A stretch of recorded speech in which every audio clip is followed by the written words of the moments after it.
10 বছরের প্রশ্নে সেখানে আমরা বৃহত্তর স্বার্থে একমত পোষণ করেছি, 2 মেয়াদ হোক কিংবা 10 বছর হোক, এই জায়গায় আমরা একমত আছি। কিন্তু তারপরেও আমরা ঐক্যমতে পৌঁছাতে পারি না, এটা দুঃখজনক। সকলেরই মনে রাখা দরকার যে একটা গণ অভ্যুত্থান পরবর্তী পরিস্থিতিতে আমরা আজকের এই আলোচনাগুলো করছি এবং ভবিষ্যতে যেন কেউ ক্ষমতা থেকে স্বৈরতান্ত্রিক হয়ে উঠতে না পারে, সেই কারণেই কিন্তু আমরা রাষ্ট্র কাঠামোর সংস্কার সহ প্রধানমন্ত্রী, রাষ্ট্রপতি বা গুরুত্বপূর্ণ বিষয়গুলোর পদের ক্ষমতার ভারসাম্য নিয়ে কথা বলছি। রাষ্ট্রপতির নির্বাচন নিয়েও গতদিন আলোচনা হয়েছে, আপনারা জেনেছেন, সেইখানেও ঐক্যমতে পৌঁছানো যায় নাই।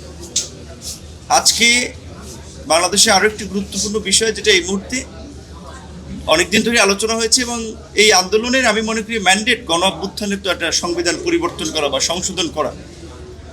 সেই সংবিধান সংশোধন কমিটি কিন্তু বিভিন্ন রাজনৈতিক দলের সাথে আলাপ আলোচনা করে মতামত নিয়ে তারা একটা খসড়া নিয়ে আলোচনা করছে। আমাদের দলের পজিশন ছিল যে সাম্য, মানবিক মর্যাদা, সামাজিক সুবিচারের পাশাপাশি গণতন্ত্র এবং ধর্মীয় সম্প্রীতিকে ইনক্লুড করা, যেহেতু ধর্ম নিরপেক্ষতা কিংবা ধর্মীয় স্বাধীনতা এগুলো নিয়ে নানান ধরনের একটা মতনৈক্য তৈরি হচ্ছে, সেখানে আমরা ধর্মীয় সম্প্রীতির কথা আমাদের দলের জায়গা থেকে বলেছি।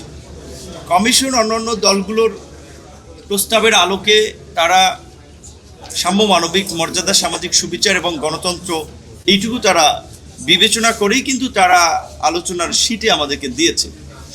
এখানে আজকে আলোচনায় পৌঁছানো যায় নাই শেষ পর্যন্ত। সেখানে অনেকে বলার চেষ্টা করেছেন যে এটা পার্লামেন্টের যারা আপনার বিজয়ী দল বা যারা সরকার গঠন করবে তারা পার্লামেন্ট এসে ঠিক করবে। যেখানে একটা গণ অভ্যুত্থান পরবর্তী পুরো রাষ্ট্রযন্ত্রের সংস্কার নিয়ে আমরা আলাপ করছি, যদি পার্লামেন্টের উপরে আমরা ছেড়ে দিতাম তাহলে তো আজকের আলোচনার প্রয়োজন হতো না। সো জাতীয় ঐক্যমত্যে কমিশন গঠনই তো করা হয়েছে যে রাজনৈতিক দল, নাগরিক সমাজ, বিভিন্ন সংগঠনের মতামত নিয়ে রাষ্ট্র সংস্কারের প্রশ্নে একটা ঐক্যমত করা। সেখানে ঐক্যমত কমিশনের এত অনৈক্য আমার মনে হয় যে আমাদের প্রত্যাশিত নয়।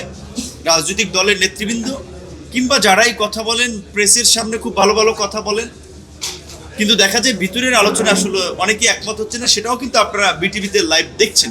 তো আমাদের প্রত্যাশা থাকবে যে যেহেতু 2 দিনের গ্যাপ নিয়ে আবার বুধবারে আলোচনাটা শুরু হচ্ছে এবং বেশ কয়েকটি বিষয় ঝুলে আছে, এনসিসি, দ্বিকক্ষ বিশিষ্ট পার্লামেন্ট, রাষ্ট্রপতি নির্বাচনের প্রক্রিয়া, প্রধানমন্ত্রীর মেয়াদ এবং সংসদে নারীর প্রতিনিধিত্ব, এই প্রায় 5-6টা বিষয় ঝুলে আছে যেগুলো আলোচনা হয়েছে দফায় দফায়, একমতে পৌঁছানো যায় নাই।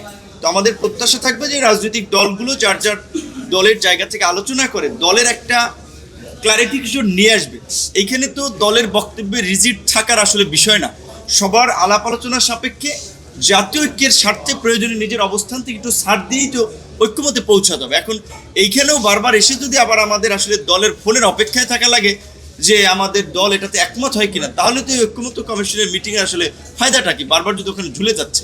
তো আমাদের প্রত্যাশা থাকবে যে অনেকগুলো মিটিং হয়েছে, অন্তত যে বিষয়গুলো ঝুলে আছে সেগুলো সহ প্রয়োজনীয় সংস্কারের জন্য যেন আমরা সবাই যার যার জায়গাতে একটু ছাড় দিয়ে হলেও একটা ঐক্যমতে পৌঁছাই, যার মধ্যে দিয়ে আমাদের প্রত্যাশিত আগামীর নতুন বাংলাদেশ আমরা দেখতে পাবো। ধন্যবাদ।